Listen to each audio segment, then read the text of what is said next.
नमस्कार दोस्तों, स्वागत है आज फिर से आपका हमारी नई वीडियो में, जहां हम आज करने जा रहे हैं हरियाणा जनरल नॉलेज के नए क्वेश्चन। जो अब हमें नया पैटर्न अभी जो सीईटी एग्जाम हुआ देखने को मिला है, वैसे ही हम क्वेश्चन जो है आज प्रैक्टिस करने जा रहे हैं। यानी कि जैसा पेपर होगा वैसी ही हम प्रैक्टिस करेंगे। तो बिना समय गवाए चलिए शुरू करते हैं आज का यह लेक्चर। चलिए देखिए क्वेश्चन नंबर 1 क्या कहता है। जॉर्ज थॉमस से संबंधित निम्न पर विचार कीजिए। यानी कि ये जो क्वेश्चन है वो जॉर्ज थॉमस से संबंधित है, हमें उस पर विचार करना है। तो जो नंबर 1 पॉइंट है कि जॉर्ज थॉमस ने हासी को राजधानी बनाया था। यानी कि जो हासी है इसको अपनी राजधानी बनाता है। नंबर 2 पॉइंट है, इसकी मृत्यु जो है वो बहरामपुर में 1802 में हुई। नंबर 3 पॉइंट है, इसके द्वारा सिक्का ए साहिब यानी कि इस नाम का जो है सिक्का जारी किया गया था या चलाया गया था। इसके द्वारा बड़सी गेट का निर्माण किया गया। तो हमें बताना है कि इनमें से कौन से कथन सही है। तो नंबर 1 पॉइंट है, जॉर्ज थॉमस ने हासी को अपनी राजधानी बनाया, ये पॉइंट आपका बिल्कुल सही है। इसकी मृत्यु बहरामपुर में यानी कि जॉर्ज थॉमस की मृत्यु बहरामपुर में 1802 को हुई, ये पॉइंट भी आपका बिल्कुल सही है। इसके द्वारा सिक्का ए साहिब नामक सिक्के चलाए गए, ये पॉइंट भी आपका बिल्कुल सही है। इसके द्वारा बड़सी गेट का निर्माण किया गया, ये पॉइंट आपका गलत हो जाएगा। ये बड़सी गेट का निर्माण इसके द्वारा नहीं किया गया था, तो ये पॉइंट आपका गलत होने से आपका जो राइट आंसर हो जाएगा वो हो जाएगा ऑप्शन नंबर सी, यानी कि 1, 2 और 3। तो जो अलाउद्दीन खिलजी है उसके द्वारा बड़सी गेट का निर्माण किया गया था, न कि जॉर्ज थॉमस के द्वारा। तो चलिए चलते हैं अपने दूसरे क्वेश्चन पर। ये 1857 की क्रांति से संबंधित निम्न पर विचार कीजिए और कौन से कथन सही है उसके अनुसार अपना जो उत्तर है उसको बताइए। नंबर 1 पॉइंट है कि क्रांति के समय राव कृष्ण गोपाल मेरठ का नायाब कोतवाल था। नंबर 2 पॉइंट है, मोहन सिंह सिख उत्तर भारत में फांसी पर चढ़ने वाला पहला व्यक्ति था। नंबर 3 पॉइंट है कि हरियाणा का जेलदार नंदराम सैनी था। कब था? 1857 की क्रांति के दौरान। छछरौली में शोभा सिंह अंग्रेजों का साथ देते हैं। तो इनमें से सही पॉइंट अपने को बताने हैं। तो इनमें से जो सही है, देखिए नंबर 1, क्रांति के समय राव कृष्ण गोपाल मेरठ का नायाब कोतवाल था, ये पॉइंट आपका बिल्कुल सही है। मोहन सिंह सिख जो है उत्तर भारत में फांसी पर चढ़ने वाला पहला व्यक्ति था, ये पॉइंट भी आपका बिल्कुल सही हो जाता है। हरियाणा का जो जेलदार था वो नंदराम सैनी था, ये पॉइंट भी आपका बिल्कुल ठीक हो जाता है। छछरौली से शोभा सिंह, जो शोभा सिंह थे छछरौली से, वो अंग्रेजों का साथ देते हैं, ये पॉइंट भी आपका बिल्कुल सही हो जाता है। तो इसमें जो राइट आंसर बनता है वो बनता है ऑप्शन नंबर डी, यानी कि उपरोक्त सभी यहाँ पर सही और उचित दिए गए हैं। चलिए नेक्स्ट क्वेश्चन की तरफ चलते हैं। क्रांति का नेतृत्व करने वाले निम्न पर विचार कीजिए। यानी कि जो क्रांति में नेतृत्व यानी कि जो नेता थे, जो नेतृत्व कर रहे थे, उनके बारे में हमें यहाँ पर दिया गया है। कौन सा कथन इनमें से सही है उस पर विचार करना है। तो नंबर 1 पॉइंट है कि इमाम अली कलंदर पानीपत से थे। यानी कि पानीपत से जो विद्रोह का नेतृत्व कर रहे थे वो इमाम अली कलंदर थे, ये पॉइंट आपका बिल्कुल सही है। नूर मोहम्मद खान रानिया से नेतृत्व कर रहे थे, ये पॉइंट भी आपका बिल्कुल सही है। अकबर अली जो फरूख नगर से क्रांति का नेतृत्व कर रहे थे, ये पॉइंट भी आपका बिल्कुल सही हो जाता है। नंबर 4 है कि सापला से बिशारत अली जो है क्रांति का नेतृत्व कर रहे थे, ये आपका पॉइंट गलत हो जाता है। तो यहाँ जो ऑप्शन राइट आंसर बनकर आता है वो हो जाता है ऑप्शन नंबर सी। तो जो सापला से थे वो साबर खान थे, जो 1857 में क्रांति का नेतृत्व करते हैं। और जो बिशारत अली हैं वो खरखोदा से थे, यानी खरखोदा से किसने किया था? बिशारत अली ने। और सांपला से किसने किया था? साबर खान ने। इसलिए इसके जो ऑप्शन है वो 1, 2 और 3 राइट है। नेक्स्ट क्वेश्चन पर चलिए। निम्न पर विचार कीजिए कि नंबर 1 पॉइंट है 1789 से 1794 ईस्वी तक हरियाणा महादजी सिंधिया के अंतर्गत था। तो ये आपका नंबर 1 पॉइंट था। नंबर 2 है 1794 में दौलत राव सिंधिया हरियाणा पर अधिकार करता है। नंबर 3 पॉइंट है कि 29 सितंबर 1803 को सरजी अंजन गांव की संधि होती है।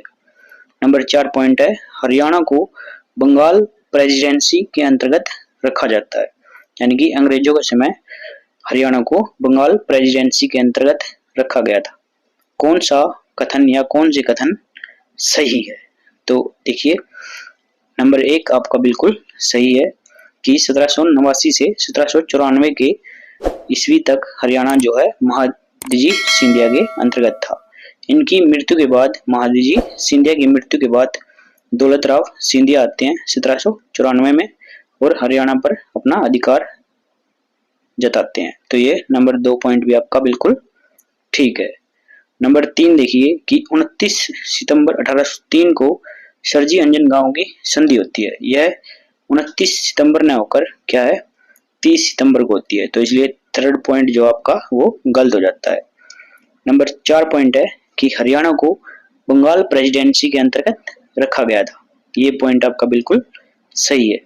तो जो इसका राइट आंसर है वो है 1, 2 और 4, यानी कि ऑप्शन नंबर बी इसका राइट आंसर है। तो जो सरजी अंजन गांव की संधि होती है वो 30 सितंबर 1803 को हो जाती है। नेक्स्ट क्वेश्चन है कि निम्न पर विचार कीजिए। नंबर 1 बिंदु है 1819 में कंपनी द्वारा हरियाणा को 3 भागों में विभाजित किया गया था। नंबर 2 पॉइंट है 1833 से 1834 हरियाणा को उत्तर पश्चिमी प्रांत में तथा इसका केंद्र आगरा को बनाया गया था। नंबर 3 पॉइंट है हरियाणा में रेतवाड़ी प्रथा लागू की गई थी। हरियाणा में रेतवाड़ी प्रथा लागू की गई थी। नंबर 4 पॉइंट है बनावली का विद्रोह 1835 में गुलाब सिंह ने किया था। तो कौन से कथन आपके सही है, मतलब सही कथन को चूज करना है और उसके हिसाब से ऑप्शंस को चूज करना है। तो नंबर 1 पॉइंट है 1819 में कंपनी द्वारा हरियाणा को 3 भागों में विभाजित किया गया था। ये बिल्कुल आपका बिल्कुल ठीक है। 1833 से 1834 ईस्वी के मध्य हरियाणा को उत्तर पश्चिमी प्रांत तथा इसका केंद्र आगरा को बनाया गया था। ये पॉइंट भी आपका बिल्कुल सही है। नंबर 3 पॉइंट है कि हरियाणा में रेतवाड़ी प्रथा लागू की गई थी। तो ये पॉइंट आपका बिल्कुल गलत हो जाएगा, क्योंकि हरियाणा में रेतवाड़ी प्रथा न होकर मालवाड़ी प्रथा लागू की गई थी। तो ये पॉइंट आपका बिल्कुल गलत हो जाता है। नंबर 4 है बनावली का विद्रोह 1835 में गुलाब सिंह के द्वारा किया गया था। ये पॉइंट भी आपका बिल्कुल सही है। तो ऑप्शन कौन कौन से सही हो जाते हैं? 1, 2 एंड 4। तो ऑप्शन नंबर ए अपना राइट आंसर हो जाता है। जो 1819 में कंपनी ने 3 भागों में विभाजित किया था वे भाग थे उत्तरीय क्षेत्र, केंद्रीय क्षेत्र और दक्षिणीय क्षेत्र। उत्तरीय क्षेत्र में हिसार था, सोनीपत, जींद, पानीपत ये जिले आते थे। और केंद्रीय क्षेत्र में सिर्फ दिल्ली थी। और दक्षिणीय क्षेत्र में जो आज के मेवात, नूह, गुड़गांव, फरीदाबाद, रेवाड़ी ये जिले हैं वो दक्षिणीय क्षेत्र के अंतर्गत आते थे। तो जो हरियाणा है उसमें मालवाड़ी प्रथा थी, इसलिए अपना पॉइंट नंबर 3 गलत हो जाता है। नेक्स्ट क्वेश्चन देखिए। निम्न पर विचार कीजिए। नंबर 1 पॉइंट है कि पेहोवा से भोजदेव का अभिलेख जो है प्राप्त हुआ है। नंबर 2 पॉइंट है सिरसा से प्राप्त अभिलेख पशुपति संप्रदाय से संबंधित था। नंबर 4 है कि चौथी सदी का तोसाम से प्राप्त अभिलेख विष्णु से संबंधित है या विष्णु का उसमें वर्णन मिलता है। नंबर 4 पॉइंट है पृथ्वीराज द्वितीय का अभिलेख अग्रोहा से मिला है। निम्न में से कौन से कथन सही है, मतलब सही कथन का चयन करना है, उसके हिसाब से ऑप्शन चूज करना है। तो नंबर 1 आपका बिल्कुल सही है कि पेहोवा से प्राप्त भोजदेव के अभिलेख प्राप्त हुआ है। सिरसा से प्राप्त अभिलेख पशुपति संप्रदाय से संबंधित था। और जो थर्ड पॉइंट है कि चौथी शताब्दी का तोसाम से प्राप्त अभिलेख विष्णु से संबंधित है। नंबर 4 आपका जो है गलत हो जाएगा। नंबर 4 ये अग्रोहा से न मिलकर हासी में मिलता है। कहाँ मिलता है? हासी में मिलता है पृथ्वीराज द्वितीय का अभिलेख। तो ऑप्शन कौन कौन से अपने सही हो जाते हैं? 1, 2 और 3 ये कौन से ऑप्शन में दिया गया है? थर्ड में। तो इसका जो राइट आंसर है वो ऑप्शन नंबर थर्ड हो जाता है, यानी कि सी। नेक्स्ट क्वेश्चन है निम्न पर विचार कीजिए। नंबर 1 पॉइंट है नकुल दिग्विजय में रोहतक का वर्णन मिलता है। नंबर 2 पॉइंट है कि जैन धर्म मंजिम निकाय एवं दिव्यवदान में हरियाणा की जानकारी मिलती है।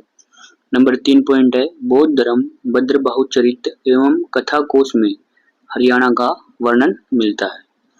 नंबर 4 पॉइंट है महापुराण में भी हरियाणा का वर्णन मिलता है। तो कौन से पॉइंट अपने जो है सही है उसका चुनाव करना है, उसके हिसाब से आंसर करना है। तो नंबर 1 पॉइंट कि नकुल दिग्विजय में रोहतक का वर्णन मिलता है, ये आपका पॉइंट बिल्कुल सही है। नंबर 2 आपका गलत हो जाता है क्योंकि ये मंजिम निकाय और दिव्यवदान जैन धर्म से संबंधित नहीं थे, ये बौद्ध धर्म से संबंधित थे। नंबर 3 आपका गलत हो जाता है क्योंकि भद्रबाहु चरित्र एवं कथा कोश ये जैन धर्म से संबंधित थे, न कि बौद्ध धर्म से।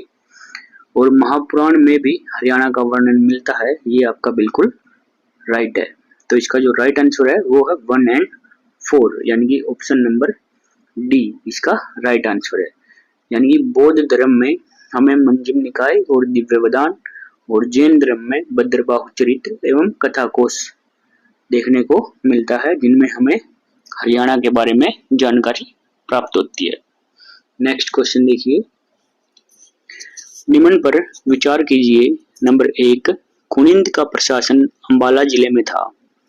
नंबर 2 है योद्धागण के सिक्के हमें औरंगाबाद से मिले हैं। नंबर 3 है कि अग्रोहा में हमें अगर जनपद का राज्य जो होने के साक्ष्य भी मिले हैं, यानी कि अग्रोहा में अगर जनपद का राज्य था।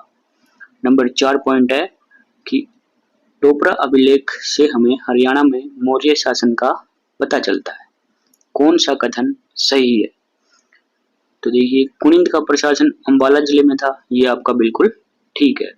योद्धागण के सिक्के हमें औरंगाबाद भिवानी से मिले हैं, ये भी अपना पॉइंट ठीक है। अग्रोहा से हमें अगर जनपद राज्य था, ये पॉइंट भी आपका बिल्कुल ठीक है। और टोपरा अभिलेख से हमें हरियाणा में मौर्य शासन का पता चलता है, ये पॉइंट भी आपका बिल्कुल ठीक है। तो चारों ही अपने कथन सत्य हैं, इसलिए इसका जो राइट आंसर है वो है उपरोक्त सभी। ये उपरोक्त सभी जो है ठीक दिए हुए हैं। नेक्स्ट क्वेश्चन देखिए कि फरमाना खास। नंबर 1 पॉइंट है कि फरमाना खास जो है उसका संबंध रोहतक से है। नंबर 2 है कुणाल पुरातात्विक स्थल जो है वो सिरसा जिले में स्थित है। और नंबर 3 है कि भगवानपुर का संबंध कुरुक्षेत्र जिले से है। नंबर 4 है बिरडाना पुरातात्विक स्थल फतेहाबाद में स्थित है। कौन से कथन सत्य है? सत्य कथन का चुनाव करने के उपरांत ही हमें ऑप्शन सिलेक्ट करने हैं। तो जो फरमाना खास है, पहला जो ऑप्शन है वो आपका बिल्कुल ठीक दिया हुआ है, तो एक अपना ठीक हो जाता है।